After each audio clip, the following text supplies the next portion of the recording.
Welcome to the SnailTrail4x4 Podcast Video Edition. This is the third and final part of a series that's been going on where Tyler asked me a series of questions during our campfire discussion where that was so long I'm breaking it up into smaller pieces. In this section, Tyler asked me about dreams of wheeling rigs, a lot about what's in the future and what's to store in, or what's to come. And his final question is, how do I die?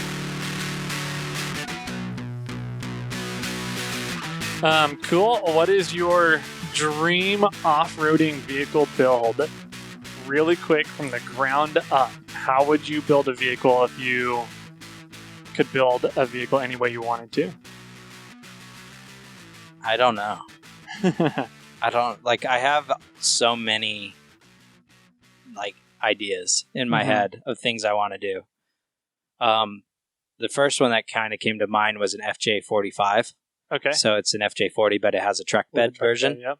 And then I would want to go full widths, and I wouldn't want to go too large. I might only do 37s. Okay. And then a decent sized motor inside of it, and probably an Atlas or something, that will get me some low gears and some cool tube work and, something comfy. The problem is that's only a 2-seater, but most of mine are, but yeah. I don't know. I think a Unimog would be a really cool build. That'd be fun. Or doing something, at least something with Unimog axles. Yeah. That would be really cool. I really, really like the body lines of a first gen pickups. Okay. I think those are rad. And if you're doing like those? I don't know if you can see it on the camera. Yeah. But the Marlin truck. Mm-hmm. I think those are sweet. Mm-hmm. I actually want one of those as like a daily driver on 33s. And just have that be it, Yeah. I think for doing some more overlanding or camping, I think the Charlotte build's going to be great. Mm-hmm. But I don't know what a ground up build would be. I mean, the Toyota Stout I've had in my mind for a long time. Uh-huh. There was apparently a coffee and vehicle I forget what they call it exactly, meetup, I want to say in the Roseville area last weekend. Oh, yeah? And a Toyota Stout showed up. Oh, really? Yeah. Apparently some really expensive cars showed up. It looked like a couple Ferraris were there and some other things, but a Stout showed up as well. Huh. So we'll have to talk to our buddy Greg Bodine. He went out to it? He was there, yeah. Okay. I saw it show up. I saw it show up on his Instagram feed. It was either him or Don, the two Land Rover guys. So, right. Yeah. Well, cool. Then why don't you ever go snow wheeling? That's my next question. And it's an easy answer. Why? There's no such thing as an easy answer for that question. The winter is usually when I pull my truck apart and rebuild it. Okay, I guess some people do that. I'll wheel hard all year long, and then when winter comes around, I get I'll just use duct tape and baling wire to keep it going through wheeling season, and then when winter comes, I will usually rip apart my truck and fix all the things that I can and get it all done because it's wet and cold and snowy and muddy and dirty and and usually rainy and and I don't I'm in a shop and I can hang out and stay dry and work on my vehicle, and that's when I can do some of the bigger projects. Okay, that's how I've always used it. Which is, I know you enjoy it. And I was talking to Wheel every weekend, and he's like, that's when I wheel the most. That's when I go out into the desert. I go out to Death Valley, and I go wheeling all during the winter because it's actually temperate in Death Valley, and there's some really cool stuff out there. And I'm like, oh, dang. We need to make a trip to Red Rock Canyon.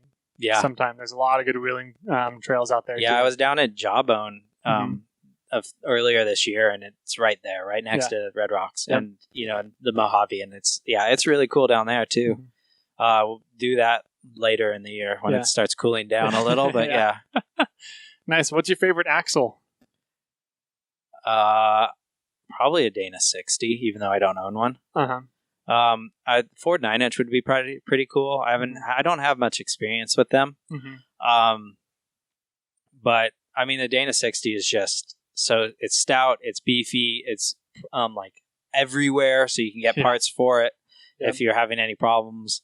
On the Toyota side, I mean, the 85 Toyota, front axle is it's a great axle until about 37s. Yeah. And some of the Land Cruiser axles with their bigger third member and The e-lockers. 9.5-inch gears. Yeah, 9.5-inch ring gear and e-lockers would be really cool. Once again, I don't have a ton of experience with those.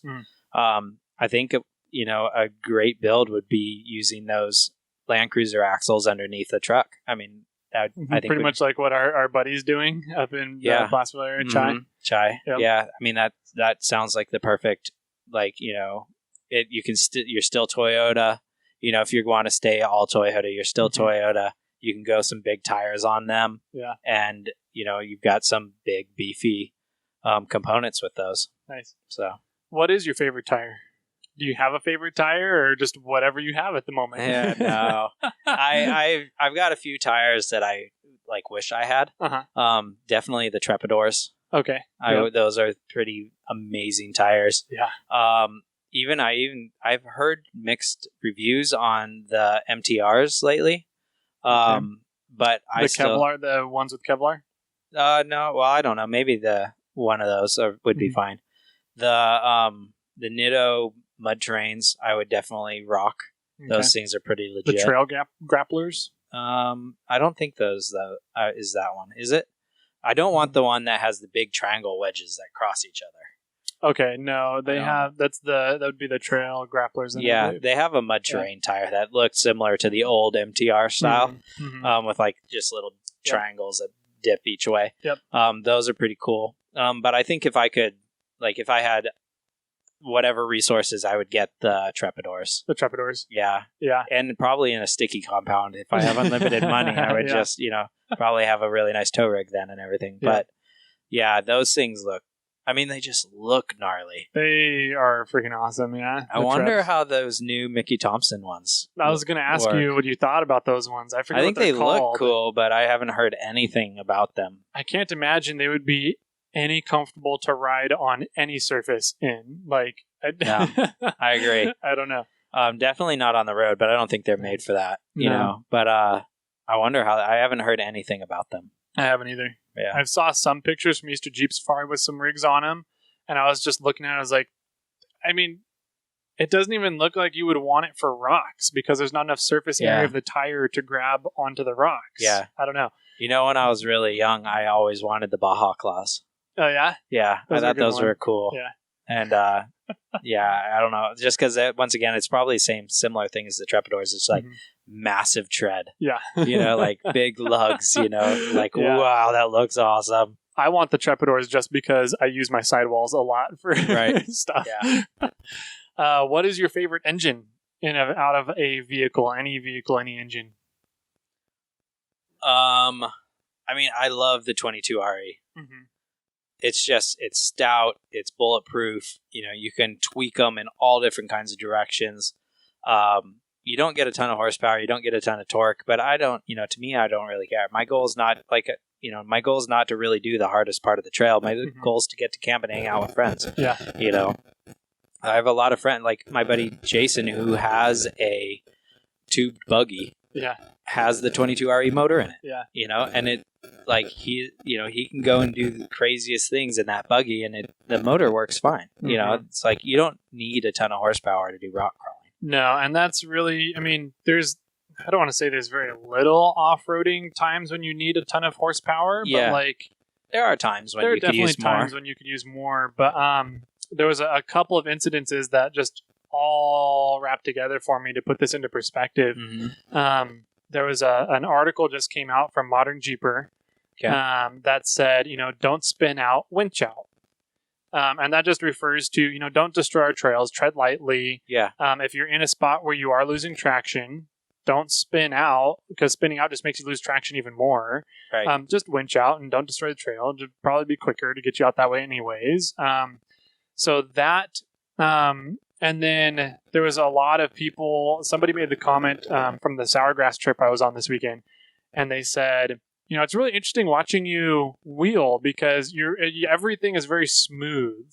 It just looks like the Forerunner just oozes along. You don't have these jerking motions as I come off of rocks or go up rocks or anything. And I was like, that's because I don't use power. I use low end torque for everything. And I don't have an automatic transmission either. So when I hit something, I don't stop and let the torque converter take over and lose power and movement because of that. And I was watching some of the other rigs that were not with us go through that creek crossing. They got hung up on the 3 rocks on the other side, and they would just sit there and spin out. Yeah. And I was like, and see, that's why. And he was like, and I said, that's the difference between my rig and a lot of Jeeps. Unfortunately, Jeeps they have, the 3.8, the 4-liter engine, some of them. So they have power. They have power, which is, good in some situations, but in a lot of rock crawling situations, you don't want power. Yeah. You want low end torque. And from the way that I wheel, it's like if I'm stuck or if I'm high centered, I'm not going to try to power over it. No, because I don't really I don't have the power. Yeah. I have a lot of gearing that helps me have a lot of torque. Yeah. But it's okay. Well, then I'm obviously on the wrong line. Yeah. So back up a foot or two and change just ever so slightly. Change your line and see if you can get over it. And and for me, it's like, what am I going to break? Yeah. If I'm hitting this at speed or if I'm trying to power over this thing, what am I going to damage? And that's, when I was younger, I didn't have a ton of money, and that's not, I was never the way of, that's not how I wheeled. Yeah. I wasn't going to be like, I'm going to hit the throttle and make it up this hill and see what I can do, because I didn't do that because I didn't want to break my vehicle. Yeah. I've done it in the past, and, I have broke things, and my motto has always been, if it breaks, you fix it and upgrade it at the same time, because then hopefully it doesn't break again. Yeah. But, I've been a fan of that. Now, if I do a bigger vehicle, I'd probably do an LS. Yeah. Just because, once again, they're like the Dana 60. They're just everywhere, and you can find parts for them. Like, I had a hard time when I was in Moab. I had a hard time finding a radiator for that was my a truck. Funny story. And surprisingly, I was like, really? I could go every like, there's 10 auto shops, or maybe not 10, but there's like every big name auto shop store in Moab. And none of them had a Toyota radiator. They had a Tundra. I had it there. Like, one guy pulled out a Tundra radiator, but they had like, oh, is it a Jeep? No, it's not a Jeep.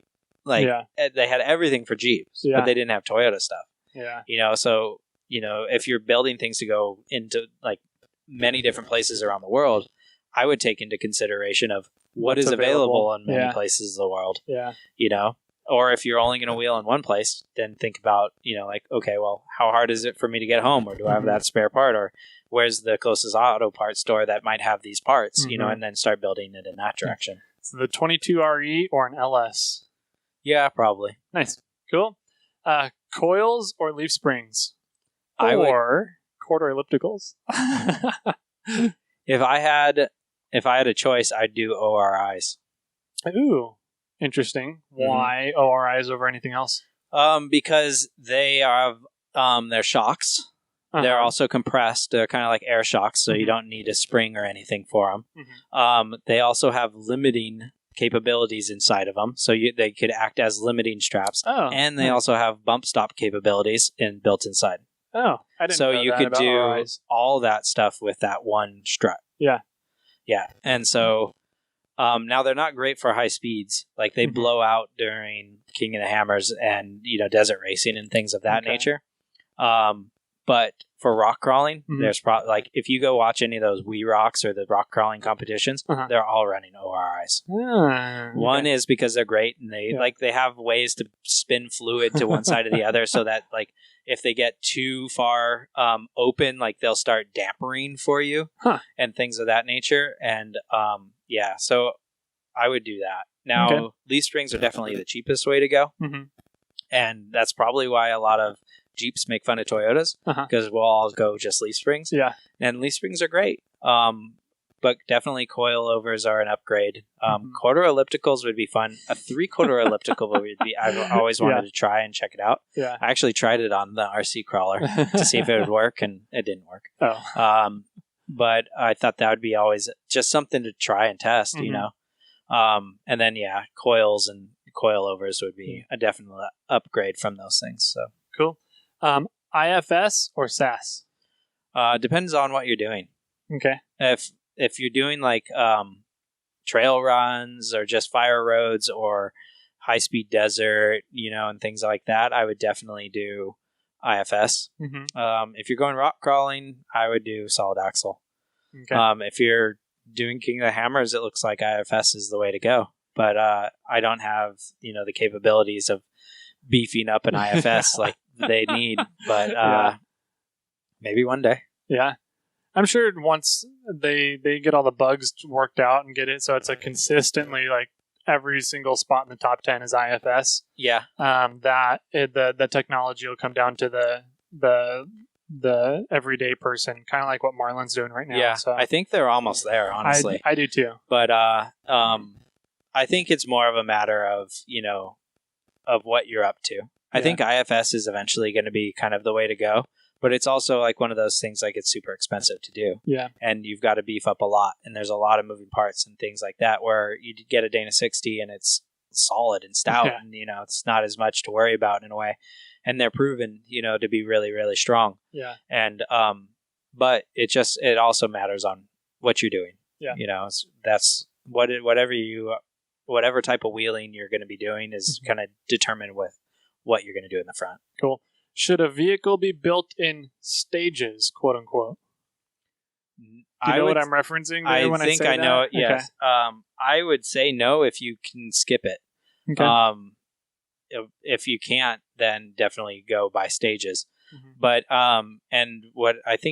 what you're implying by stages, let me get this straight, is should you do a 2-inch lift and then do a 3-inch lift and then do bigger tires and then go even larger tires and then do these baby steps? Or should you just take a rig and go, I'm putting Dana 60s under it, I'm doing 42s, I'm dropping an LS in and, a turbo 400 and all this stuff? That's more of what I'm talking about. The stages thing is more of you have a full finished build that you have in mind, and you're going to build it in stages. Yeah. So you're going to go straight to, a lift and tires first. Right. And then you're going to do all your gears, and then you're going to do the engine, and then you're going to do this, or then you're going to do that.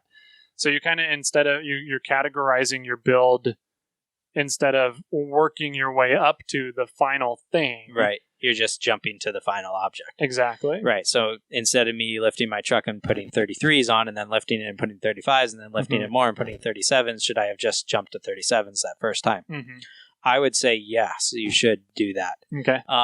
And that's why when people ask me like, hey, what size tires should I run? I'm like, what size do you think you should run? And they're like 35s. I'm like, you should run 37s. Yeah. Because once you get 35s on there, you're going to want 37s. Yeah. I put 35s on mine and I bought 37s a few weeks later. And then I want 40s now, right? Like that's how, you're always going to go bigger and bigger and bigger. Mm-hmm. And the thing is, but the problem is a lot of people don't have that time or that money to be able to do those things. Mm-hmm.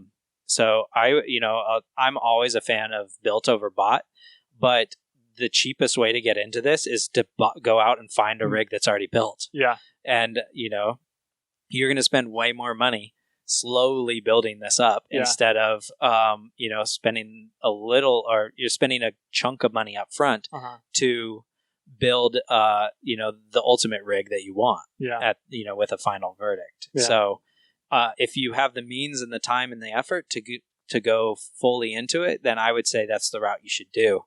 The only somewhat bad thing about that I foresee is that you don't understand your vehicles kind of as much. Like if I put 33s on with IFS and then I do a solid axle swap with 30, back onto 33s, I'll understand the difference between those. And then excuse me. If I, slowly building things up, you get to understand, like, what did I do? How did that fix it? What's improving? And that's the only con, if you go full bore. So, okay. But I think if all in all, it's going to be cheaper and faster if you just jump to the end. Okay. Cool. And last and final question. All right. If you die before just old age happening, how are you going to die? How's it going to happen? So I think you're going to get eaten by piranhas, personally. My friends have a saying that says, don't do what Jimmy does. You're not as cool as he is. Okay. And I'm 100% serious. And that's because back in the day, I would do the stupidest, craziest thing and just like walk away. Like it'd be no big deal. Like I might crash, I might fall, but I would pop up and be like, yeah, okay, what's next? Like roll down this crazy hill and be like, oh my God. And then I'd be like, brush my shirt off and be like, yeah, let's go swimming, and so I would just like ride my bike and jump off of things and, just do crazy, crazy things. Mm-hmm. And so I've always told people, like, I'll survive the crazy thing. Mm-hmm. I'm going to trip on the sidewalk when I'm walking down the road and fall and hit my head and die. Okay. So that's what I've always told everybody. That's funny that you even have something for that. Yeah, this actually, what's really crazy is this has came up before. Wow. Okay. That's cool. So that does it for our interview with Jimmy. Yay. I learned a lot. I hope you guys learned a lot out there. I thought it was pretty fun. A lot of it was pretty interesting. So, So next week, we're going to be interviewing me. And it's kind of the same thing. I have no clue what questions Jimmy, I think he doesn't know what he's in for. I looked over half of them. He wouldn't show me the other half, so I'm a little worried about that. And I was... Here, I'll tell you. I'll tell you what I was hiding to an extent. Okay. There's a few would you rathers. Oh, that's going to be awesome. Okay, so that's going to be the next show. We're going to get to really quick a couple of listener feedbacks that have come in because, again, we want to make sure that you guys are being heard on the show, and we like to engage with you guys. So we'll get into them really quick. I know this one's running long, but it was definitely worth it. The first one is from Joe Carmine. He said, I have a suggestion for Tyler's aluminum welding project. This is an opportunity for a product test on the show. Are you familiar with Easy Weld aluminum brazing rods that are advertised all over Facebook and YouTube social media? And he said his idea is to braze a couple of mounts and have a couple of mounts TIG welded and see how they compare on my toolbox. It's not a bad idea. So he thinks that a lot of people would be interested in how that stuff actually works. He says, come on, Tyler, do it for the show. So I think that's actually a really good idea. I was looking at those aluminum brazing rods myself, and I was just like, I don't know if they would actually work, because I've heard aluminum's supposed to be really hard to weld with, and they make it look so easy. You just light it up with a butane torch, and it welds aluminum. I'm like, can't be that easy. That doesn't make sense in my head. So I think I'm actually going to take him up on that suggestion. I'm going to buy some of those rods, and then I'll weld in with those rods my fridge tray, and then I'll go to my buddy and have him TIG weld in the E-track.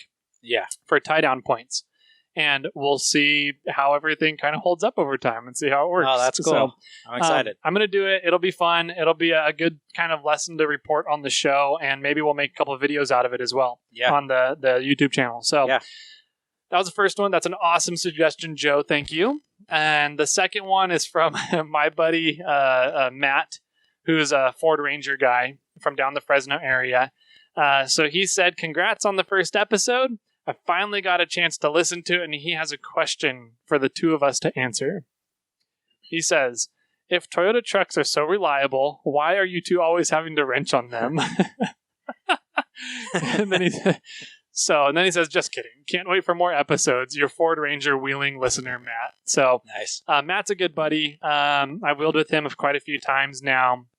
I won't say quite a few times now. He's good buddies with my dad, and he has a really, really nice built Ford Ranger that I got to watch him almost flop with his child inside. Oh no! And it was funny. We walked up to be like, "Hey, you guys, let's get you out of this situation." The daughter was just laughing and having a great time. It was funny. Awesome. But yeah, he's a really good guy. We always razz each other about Fords versus Toyotas. So he's also the one that wrote in on our past life that said, you know what's worse than hearing antennas hit each other on top of vehicles? Listening to two Toyota guys talk about Toyotas all day. And now here he is listening to us. And now he is listening to a Toyota show. So in your face, Matt. But yeah, that's all of the listener feedback for now. Can I answer that question? Absolutely. Even though there was a JK at the end? Yeah. I would say that we are... I thought you meant a Jeep for a second there. I had to think about what you said. We're upgrading. We're upgrading? Yeah. We're putting in upgrades. That's why we're wrenching on it. We're not fixing anything. That's true. We're upgrading things. That's true. Even though I'm fixing Bobcat. You can't say we're upgrading, because then he's going to say, "Oh, so you're upgrading out of Toyota stuff?" Because talking about Dana 60s and everything. Yeah, no. I know he's going to come back with that. Yeah. Well, bring it on, Matt. Bring it on. Bring it on. So with that, my friends, hope you guys enjoyed today's episode. It was a really fun one. That was awesome. We're going to have a similar one to next week, where you guys are going to get to learn a lot about me and apparently what would I rather do in different situations. So it's going to be fun next week. So listen in, check out the Wheeling Wine and Whiskey podcast over there. They're doing some fun stuff. They just released their second episode, and I have not actually listened to it yet, so I need to do that. Nope, neither.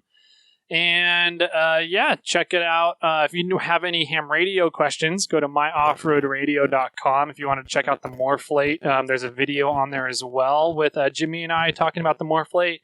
And if you have any questions about Toyota stuff, off-roading, how to build up vehicles, even if it's not Toyota related, a lot of times once you start getting into so much of customizing vehicles for off-roading, they become Toyotas or Jeeps. They're not a Toyota or a Jeep or a Ford anymore. So send them on over. I'll make sure Jimmy answers them. And with that, my friends, and especially the one across the table from me here today, any last words, Jimmy? I totally swallowed a gnat in the middle of this recording. Is that why you start choking on everything? And with that, my friends, keep crawling. Thanks for watching, everybody. I'm really curious if you guys are enjoying this. So please put a comment down below and let me know if you like this edition of merging the podcast with YouTube and these questions. Next week, we are going to be interviewing Tyler. And so I'm going to probably be doing something similar. So I really want to know if you like these things. Hit that subscribe button and don't forget, keep crawling.